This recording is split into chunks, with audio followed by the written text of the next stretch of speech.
And welcome and happy Christmas, everybody. As you can see, we've got the tree set up. Got my little hat on. And it's platformOS Town Hall number 73.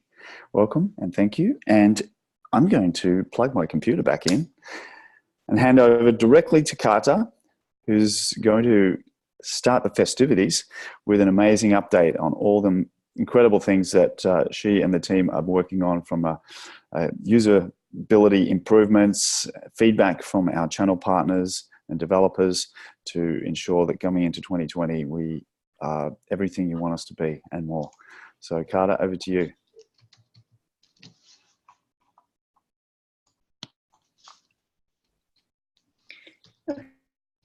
Okay, so today I'd like to talk a bit about our new initiative. This is a research initiative for those who are actively working with platformOS and like to share their developer experience with us to contribute to the further improvement of the system. But before I dive into that, I'd like to share how much you helped us during this year through several research occasions. We mostly focused on the onboarding strategy and collected what the onboarding needed to achieve. For that, we used questionnaires and interviews in which you shared how you develop platformOS, your aha moment point,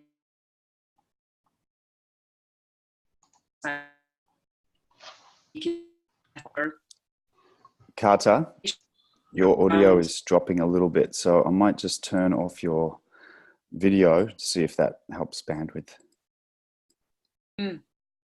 Just 1 sec, I think. Off my...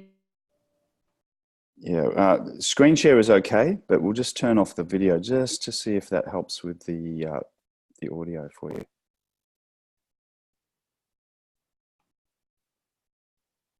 Can anybody else hear me at the moment?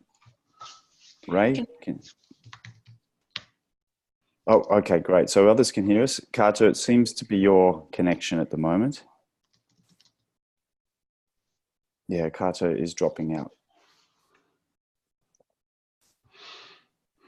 So what I might do is just step in and try and do justice to what Carter was talking about.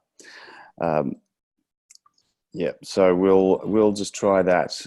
As Carter was mentioning, and there's been a suggestion, maybe dial in with an old modem might get that connection going. Oh yes, Carter has dropped off. So I'm going to just share my screen now so that we have that as a point of reference, and we'll be able to continue on. So apologies for that little break. Yeah, 56K. Actually, it's 2 56Ks that have been set up in parallel on Windows NT. Remember those days? All right. So we'll just share the multiplexing. That's it. All right. So I'm going to share that and head on back over. Who can share? And oh, are you back, Carter? I'm back. If right. You can hear me. Well, yes, I can hear you well, and I will share my screen. Sorry. And if you'd like to turn off your video, if you've got that running, just to minimize bandwidth. And we were on this screen, and you were mentioning how the participation by all of the channel partners had led us to this point.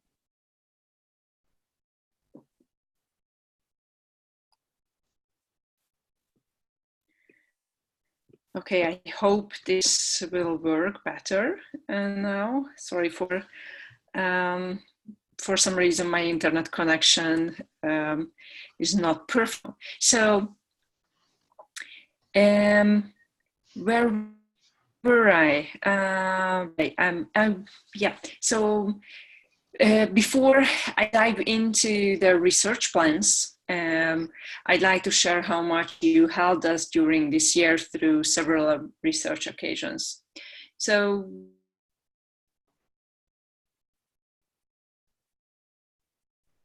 we've lost Carter again.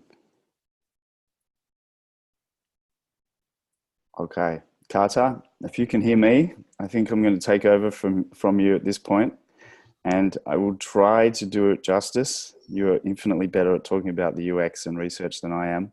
But if you can hear me, I think actually you can't because you just dropped off again. All right. So everybody, thank you so much for all of your participation in the research that we have done, including some of the questionnaires, remote interviews, screen shares that have been happening, the usability testing that we've done using Hotjar Analytics, of course, and getting feedback on different ways that we can improve overall. Okay, so the next slide is talking about the improvement to the developer experience. Now, we know that platformOS has 3 distinct groups of users: the non-technical, the semi-technical, and the technical. So what we're talking about here is more the semi-technical and technical developers to improve the developer experience. And we have taken on a lot of feedback from a lot of people with all varying different degrees of experience. We've had some full stack developers who are used to spinning up their own database servers and building a total infrastructure back end, and then moving more to front-end development, so going from back-end to front-end and becoming full stack. So we've had some great insights there. Of course, we have, I guess we exploded out with a lot of functionality, and we've been able to consolidate a lot of that more and more to reduce complexity. And that's going to continue to happen. So in this next run of interviews that are happening, we're going to be focusing in on, as I said, the semi-technical and technical user experience. And particularly what we're wanting to do is to further consolidate, simplify, remove confusion, introduce more consistency, and probably get rid of a lot of API endpoints that are either duplicated or redundant or could be consolidated. And that way, again, it will just make things simpler overall. The documentation continues to be updated as best as possible after we add new functionality and get feedback on how that new functionality is performing in the wild. I think a great example of that has been the recent S3 upload. We had some great improvements to that documented, and then the impact with which is being fixed imminently was on the export. And I can't remember who mentioned it, but it might have been Ben actually, who had an issue with the export process due to that. So Carter's back now. Carter, are you able to talk? I hope so. Can you hear me? Yes, hear you great. So I just did some filler, and we're now on the dev experience. And I was just mentioning, I don't know how much you heard me ramble on, but we were talking about the focus on the semi-technical and technical developer experience improvements. And over to you. Thank you. So what I'd like to add still to this screen. So in our next research, we'd also like to carry on to focusing on the developer experience, as you already heard from Adam. We know that no 2 developers are the same. Even in a big enterprise tech pool, you'll never find 2 people who have the same experience or who do everything exactly the same. So therefore, we'd like to collect more information on how you use platformOS. So in the next slide, you can see the research topics. So we know that the user experience is primarily influenced by the user's goals and the situation of use, and then any parameters of the system. So we'd like to see your goals in context to be able to shape the experience to your needs. The research is focusing on 3 main topics. You already heard a bit about it, but the main topics are how you do the development work with platformOS, how you use the documentation, and how you use the partner portal. Although the developers won't be asked to write code in the exercise, they will be encouraged to interact with documentation and show some active projects that can help us actually to, to see the goals and context more clearly. And from those, we can prepare great validations. In the next slide, you can see a link, and through this link you can subscribe to our research, and as a next step we will contact you to schedule a time and date for the research sometime in the beginning of the next year. And I hope that a lot of developers will feel that they'd like to share their experience with us. So that was it. And what I also wanted to mention in the second slide, and I not sure if you were able to hear that, that we really like to thank you all the support during this year, because these were the research types what to be used during this year, and you basically helped us with your with your contribution to to create a better system. So yeah, through interviews, usability tests, preference tests, questionnaires, card sortings, and yeah, also with Hotjar. So thank you all.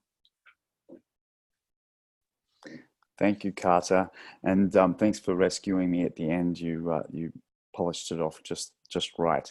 And yeah, I'd like to add my thanks too. Without our channel partners, the feedback, the constant approach to development.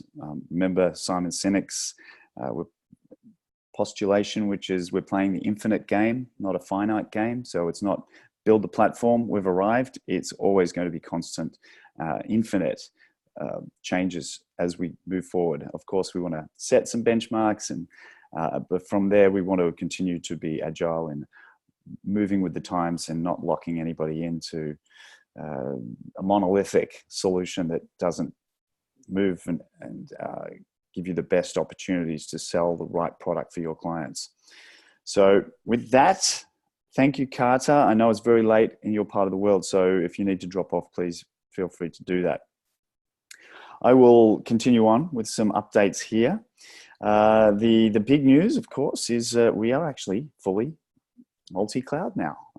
platformOS will run on, the fact that it runs on AWS and Google Cloud, it's a fait accompli for Azure.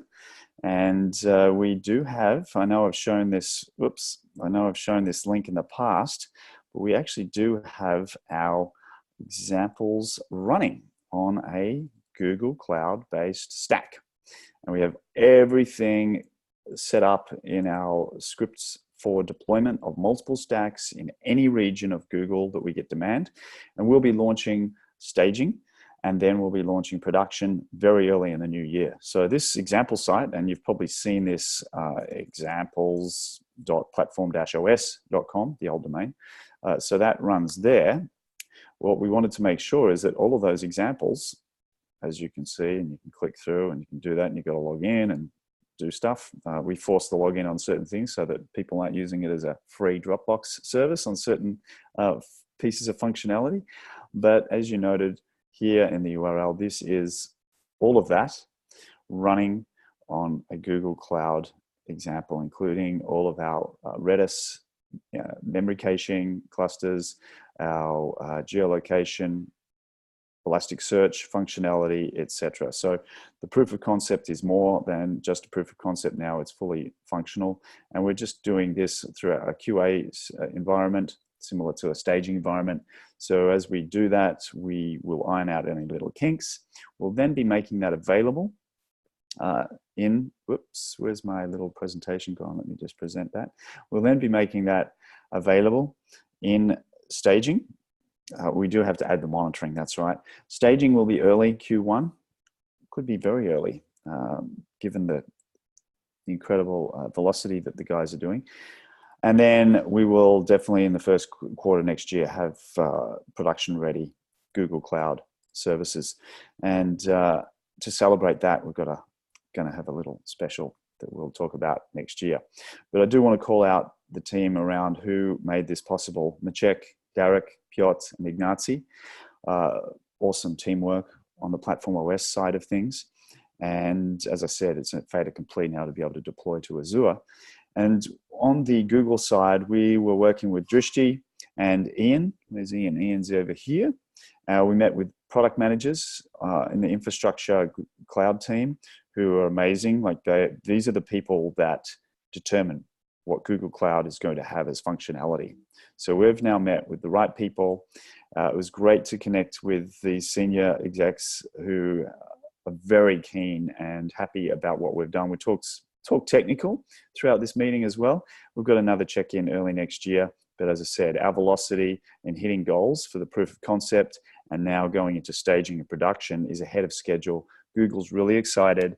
And as a Google partner, having done something like this, we'll be doing a joint case study and they'll be marketing us. So that is going to mean a lot of flow of potential clients onto platformOS. Of course, our model being to work with channel partners and to get all of those leads flowing out to those who leverage and build on platformOS. So there's going to be a lot of very qualified leads coming through that will just help our channel partners and ecosystem to grow and grow and grow.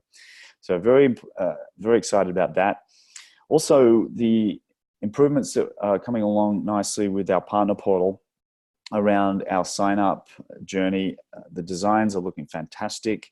Jeng has been working away on different design approaches for the onboarding of the technical, semi-technical, redoing all of the partner portal, the logins, all of the various partner portal pages.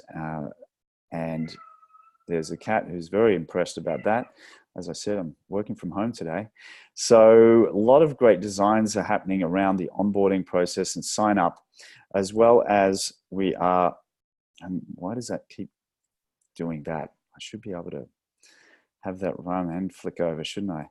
Also the module marketplace, really cool things happening there. Actually, it's already loaded, so I should have just gone over to it. But module marketplace redesign along with partner portal is coming along really nicely as well. In fact, some of the onboarding side of things for the non-technical, semi-technical, and technical developer is already being coded up. So it's gone from wireframes to design to actual HTML.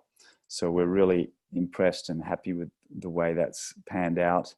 I think something's happening here. Figma's loading. Just give it a second. Head back over to this view. There we go. I should be able to zoom in and out now. Yeah, perfect. So module marketplace, partner portal, overall, lots of great things happening. And our team have been very, very hard at work going through all of this to make sure that we can hit the ground running 2020 with all of the new sign-up processes that we're going to be launching and testing on our new marketing site. We're also doing some open source code. That will also be to help new channel partners and existing channel partners have some real world code examples. This is a really cool example of real world code examples. I don't know if you've come across real world, and this is a way for front end and back ends to work together. So platformOS will be providing the platformOS backend here, which means that you can deploy any of these front end examples and it will just work. So there's real world example for in React and Angular and Vue, you name it. We will be doing one example just to make sure that we're happy with it, but pretty much when we add our backend here, all of these code examples are just going to work. So if we take a look at the React version, we can go and click on that. And what it is it's a real world demo. So instead of hello world, it's like a task manager type feature with messaging so that we can then get platformOS's name out there, of course, in the real world GitHub repo, but also give some examples of real world code and not just a hello world example. In addition to that, we're also going to be open sourcing an admin dashboard Kickstarter. I know that people at the very beginning of coming on board with platformOS have been like, oh yeah, it's great, it's got a CLI and I have to code and create an admin. Well, we're getting to the point now where we're going to just open source an admin Kickstarter. It'll be the usual elements that you'll need for admin, users roles, dashboard, analytics. It'll be open sourced. People will be able to contribute to that or not, or just fork out a copy, make it their own private repository and build out their own admin in addition. Whether they contribute back to the community or not, it doesn't worry us.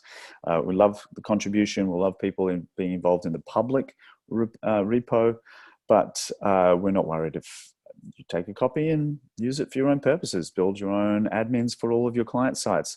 The point there is that there's common elements that we know most people use, and then you can customize it very specifically to your client and target audience, whether they're based on a vertical, based on what you know they need for a small business versus medium versus industry segments, etc. So that's really exciting as well. And I can't give you an exact date on when Real World will be out, but it is an initiative internally. And of course, the module marketplace designs, the onboarding is actively being created right now. So we'll see that early in the new year. And then it brings me to the final slide, which is Happy Christmas, everybody. We couldn't have gotten here without you all. And as a Christmas gift, we're going to be pushing off and, well, we're holding off on overages until February. So happy Christmas to everybody. It's a significant amount of money based on our review of analytics and overages across the board. A lot, but based on the feedback from a number of partners on getting access to overages, overage analytics, being able to prepare clients for overages, working through different ways to approach it, we decided that that would be a nice Christmas present just to defer that. So thanks for everybody's feedback. Thanks for everybody's involvement and sticking with us through all of the updates and changes. We wouldn't be here if it wasn't for you all. We have some major announcements in the new year, which will blow everybody's socks off. So make sure you've got Christmas socks on the list of things that you need for Christmas, because you'll need a few extra pairs. We're going to blow your socks off in the new year with some incredible things happening and announcements around that. So opening it up to any questions that anybody might have right now as we close it off. Questions, thoughts, feedback, and I think there's some chats that have come up here.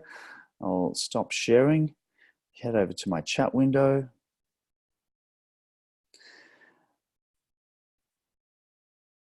And Anthony saying, hi, could we have an admin interface for selected client sites only and another for the rest? Yes. So you'll be able to deploy or not. It'll be kind of like a module. You can just say, right, I want to use this core set of functionality. Cat's just jumped up to say hello to everybody. All right, go away. And yes, you'll be able to use it for whichever client sites you wish. That admin could be a stock standard that you use. You might take it and refactor it completely differently for different types of clients and different types of industries. It's already actively being developed internally because we have some quite large enterprise clients, as you know, and what we've done is distilled across those what has been common. We built it in a way that will be not completely modular. We didn't want to build an admin that's the be all and end all as the admin to end all admins, because you just can't. Every client is different, but there's certain foundational elements that are common. So we figure open source that, make it so that you can quickly bootstrap the site setup, leverage that, contribute back to the GitHub repo, as I said, if you want. You'll be acknowledged for that. You'll have your name up in lights. And for those who are using their own, with their own modules and private modules, that won't impact them either. You can use whatever you like. We're just trying to help spin up more code that people can then leverage. The question on the POS community forum, yes, that's a project that we've been hoping to have a lot of contribution from. Everybody's been so busy that we've had to pretty much just say, well, we're going to have to build that ourselves. And we are building that ourselves. We're going to firstly get a few of the real world code examples out now, because that seems to be what people have wanted more. We do need to shut down Slack. It's not an ideal place for people to ask questions and be able to search through answers and have public and private groups. One of the great things that's been happening with Intel, as an example, is that the Intel DevMesh project is going from strength to strength. They're doing a whole bunch of really cool things, and that is allowing us to take those ideas and implement them for our own community site. We have thought about just using some open source versions out there, but it's okay that Slack is our medium at the moment, and we haven't ramped up any advertising or marketing on the channel partner side yet. And when we do, we will need to have a more formalized community. A question, with the new Google partnership, will POS SiteGlide sites get the same priority as WordPress sites as far as search is concerned? That's a really good question. Search actually is based on, and this is true because we're seeing it with AWS, we are outperforming a lot of people that are on Google Cloud because of the way the platform has been built and the way that a site can leverage and get 100 out of 100 Google page speed. That's the most important thing. So whether it's on Google Cloud or AWS or Azure, it comes down to how the code is implemented, the performance of getting content back, obviously search engine friendly URLs, etc. We will see down the track what happens. Google is supposed to be, its algorithms are supposed to be fair in indexing any sites. Now, of course, as you build relationships with certain companies and understand how their algorithms work, maybe you hear something from an engineer that isn't documented, that might give you a leg up, that can work. But we are going to be ensuring that our boilerplate sites and examples, if used correctly and optimized for performance, will crush any WordPress site. 1 second. Sorry, my little throat coughing. So search officially is all based not on where you're hosting, but how you're developing a site. Does it adhere to those Google best practices? So you could have a site on platformOS that is really sucky if the code isn't done great. And yes, search is going to be improved on DocSite as well. Right now, it's just full text sort of an index on a bunch of things, and it's, again, just using an out-of-the-box instance on platformOS.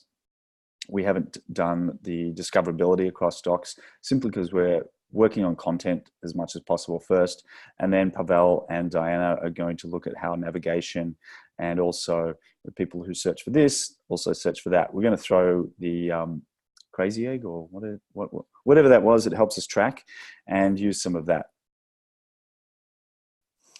So docs content first, then we'll revisit further enhancements to that. But what we're also wanting to have the team focus on is some great real world example code so that they can replicate a repo and actually hit the ground running through the onboarding experience. That is then going to ensure that people get living documentation.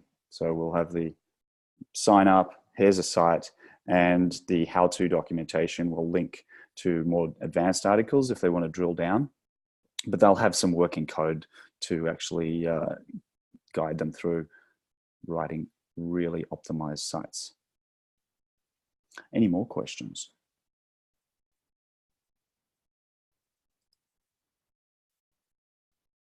No more questions? All right, well, I will, oh, here we go. will you look to improve search for the doc site? Status page for POS, is that on the cards? I'm guessing you're talking about uptime statuses. And I believe that actually is already out there. Is it? If that's what you're meaning, Shane, let's have a look. I just saw a bunch of questions come through. Happy Christmas, Ray, and everyone else too. And Adam, yes, I'll get you a cool Christmas hat. And let me just see.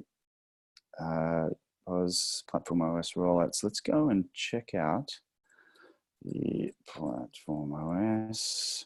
At an individual instance, we're monitoring all of the instances, of course, because there's multiple stacks and there's staging versus production.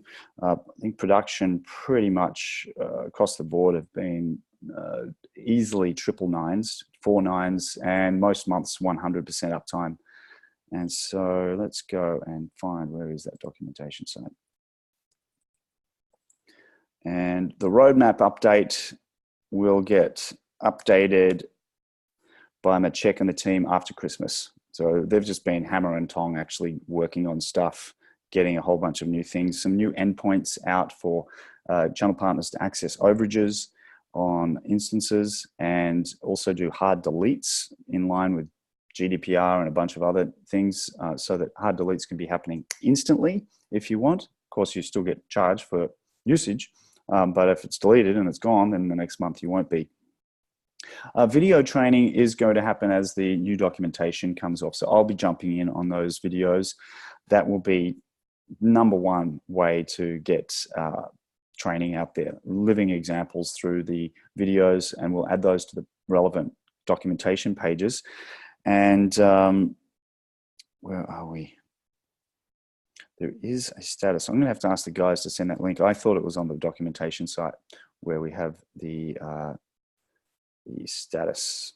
And will I wear the hat in training videos? I might wear a different hat, a New Zealand hat, my Poland hat. And Shane, yes, please feel free to add all feedback, logs, history, yeah, that's all actually captured. Accessing that via APIs is stuff that the guys are working on. We're just prioritizing now, or reprioritizing, to get onboarding done, to make it easier for new channel partners to come on board, go through the learning experience, have best practices, and opening up logs will be in the new year. It's already being worked on. It's something that yourselves and other partners have been asking, and we've pretty much got the solution there. We just haven't opened it up fully. Awesome, mate. Thanks for the great thank you. And the team are amazing. I just sit back and talk too much. They're incredible. So there was a plan to build a marketplace of talent, designers, developers we could tap into. Yes, that's part of the community site, Anthony. So definitely right now use the inner circle to say, hey, I'm looking for somebody who can do X, Y, and Z. But in line with the partner portal redesign of the marketplace, which I'm going to share the screen again so we can look at that. If I can find my little share the screen thing. Where are we? Here we go. Share. In line with these designs for modules, it'll be a similar approach. So being able to search not just for functionality, I need to find a particular type of module and a particular type of category, then what you want to do is find a particular person. And that's similar to what we're doing or have done for DevMesh and for UiPath in the marketplaces that they run on our platform. So DevMesh is where you can find a community of developers and filter results based on the type of developer, their skill set, etc. This is specific to Intel, but it's all running on our platform, so that's already capable. We just haven't, we're the cobbler with the shoelace missing. So finding developers, looking at what their contribution is to the ecosystem, to the community. There's the Connect UiPath marketplace. They've gamified quite a lot of their community. They've got lots and lots of them too. They've got, I think, over 40,000 members in theirs. Yeah, 41,000 and a half developers. Again, you can find people based on requirements, click through, and then hire this person. They have gamified, as I said, based on achievements across the UiPath platform. So it's not that we don't do it, we just haven't done it for ourselves yet. And there's a few little things that we want to integrate back into the new designs to account for the way we want to approach it. Yes, Adam Cook is awesome and modest. Do you envisage that one day you can transfer instances to partners across data centers and hosting providers? Shane, it's about to happen. That's one of the big things that guys have been working on. So a way to just replicate a site entirely on the same stack, from staging to production, from production to a different environment. The whole thing is actually in proof of concept on staging. So yes, we do have that. A couple of little tweaks, test coverage, and we also have to account for assets and which S3 bucket they have to move to across data centers, regions, etc. One of the things that we're really excited about with what Google provides is their global and regional load balancers and how they work. We're talking to, as I said, their direct product managers for security and SSL certificates, as well as their infrastructure network team. And we're going through use cases based on our experience, and it's quite interesting, their thinking around this. So we'll keep you posted, but being able to replicate and then also leverage the right load balancers in the right regions for edge encryption. So where you put the SSL certificate matters on latency and speed. So we're looking at that. Replicate and transfer, yes. So maybe ping Maciek in a sneaky one-on-one there, Shane. Just give him a ping. Say, a little birdie told me in town hall, Adam, that we're working on the ability to have replicate and transfer supported. What's the ETA on that?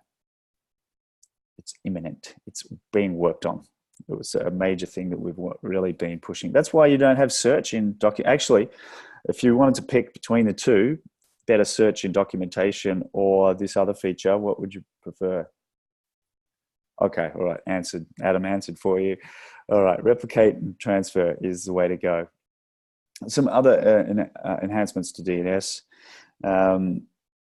and that will be the API endpoints for partners who want to use not the partner portal, but an endpoint to initiate a DNS setup, SSL deploy, and all that.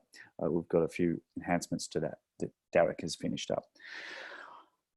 A lot of cool things, a lot of great things happening in the partner portal, onboarding, fundamentals on the DevOps. A lot of the things you won't see relate to DevOps, and DevOps is the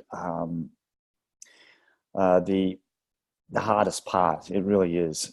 Ensuring that we have code that will run multi-cloud, that all of the monitoring, the scaling, auto-scaling, and all of those things are done, and then being able to do and ensure that overages are accounted for, that we don't open up a whereas hole for people to just use the service as a free database / asset repository at low or no cost. They're sort of business decisions we've had to prioritize along the way. And yes, subscriptions, Elasticsearch views, that's all. Elasticsearch views is actually not far off. The guys have been experimenting on a couple of things there. Modules, dependencies, need to go in more details on that. Built-in Git integration, little tricky one, that one. Do we move Git, have a Git replica that we host? Or do we just do it the way we're doing? So that's something we're looking at. But GraphQL subscriptions, Elasticsearch views, tick. Are they in production? No. Are they being worked through? Yes. Pub sub in general, actually. So that's That's something that actually we'll be sharing in the new year. That's a big one because of a massive project that we're working on that will have global implications if it goes from POC to production for a very, very large multinational. Oh, okay, right. Yeah, they're all on the website. So that's where Maciek will give you the updates. What else did I miss? The 4 things on the rooms. Do we have an update on them? Yeah, that's we'll need to get the definitive one from the team, from Maciek. But GraphQL subscriptions, Elasticsearch views, 2 things that are actively being worked on, and we'll just need to update the details. Clark's here and just joined us. So, okay, mate. I don't know, maybe you snuck in earlier, but the video's on now. You can do a quick cut and paste of that. Maybe Maciek is even up late tonight. Thanks, Anthony. We'll have to cut and paste that one for a testimonial page. That's really cool. We're so excited that we took the time and effort to go multi-cloud because it just does truly give us full autonomy. We are infrastructure agnostic. With the note earlier about can we replicate and move from region to region across providers, that means you could export. And if you had a client that said, no, we want to custom build from scratch everything, you can take it all, take the models, of course, then build your own DevOps backend, etc. That's all very doable. So you're not going to get lock-in at all. We don't want to see anyone go, but I think once bit, twice shy, with the whole BC end of life thing. I get that. That's it. Exactly. And for us, it's really important to have the ability for you to choose, because we've had feedback from some partners that have worked with their clients. The clients have a contract in place that they're a Microsoft shop, and that meant that they had to use Azure. And Google, some companies have a contract with Google. Most of them do turn a bit of a blind eye. It's like, hey, look, just don't mention what it's hosted on. If someone asks, just say platformOS and leave it at that. But there are certain companies that do very tight due diligence, and they need to make sure that they're adhering to contractual obligations on where their applications are being hosted. So along with the need for multi-cloud just in general, there's also the need to be able to be contractually tick in a box when you talk to those bigger clients. With as much money and talent Adobe has, why did the NPC? That's a really good question, because when they bought Magento for $4+ billion, my thought was, look, $500 million, and you would build a even better version of Magento. They've end of life, and Magento end of life version 1, the open source version's gone. Anyone who's built a marketplace or tried to build a marketplace on Magento, nightmare. So anyway, maybe they were buying a community or something else, and that's why. So anyway, it's good that we've been in the right place at the right time. Would have been even better having a bit more heads up. But I think based on the feedback from the community, they pushed it out to 2021. All right. Any other questions, thoughts? Clark, words that you'd like to add to say your piece, your thanks to amazing partners? As usual, Adam, you have a lovely ability to put me on the spot. It's been a bit of a whirlwind journey. I think in 2020, there's going to be some amazing things happening. I'm currently, if Adam hasn't said, I'm currently in San Francisco with him, and we are meeting with a whole bunch of VCs out here, trying to behave ourselves as the typical Aussie Larkins that we are. But yeah, it's been an amazing journey. There's still a lot for us to do. We know that everyone's still really hungry for more info, and we are working to be better at communication. and structure. And I think next year we'll get to that level. It's been definitely an interesting time this year for me in particular, but I absolutely love this team, love the people I work with, and having some one-on-one time with a lot of you channel partners has also been great. So thank you to everybody that supported platformOS. This is not an easy journey, but we are in it together, and it's great when we get support and great feedback from the community. And we'll work on getting a lot of things done in 2020. Great, mate. As always, put on the spot. You have articulate words to speak. Thanks, mate. It's been great having Clark part of the team, jumping in and bringing a fresh set of eyes, somebody who's not from inside the industry, who's got it to speed, who's also very well connected, by the way. It's quite interesting how he's been able to mention names that how he's known these people and how he's connected. It's quite incredible. And then to have the feedback from those people who are very high up in tech, give kudos to us on what we've achieved has been great. So thanks, Clark. We're grateful to have you here. And when you go back, have a good Christmas in the sunshine. Then we'll see you back early in the new year. And everybody else, final thoughts, questions? Have a great Christmas, New Year, and only onwards and upwards, constantly. And Neil Patel, yeah, awesome. He's a great marketer, that guy. I should give him a call now, actually. I'll do that after this. Neil and me are like, I'm just kidding. He's awesome, though. He is. He's a great guy. Everybody, have a great one. I'll close it off here.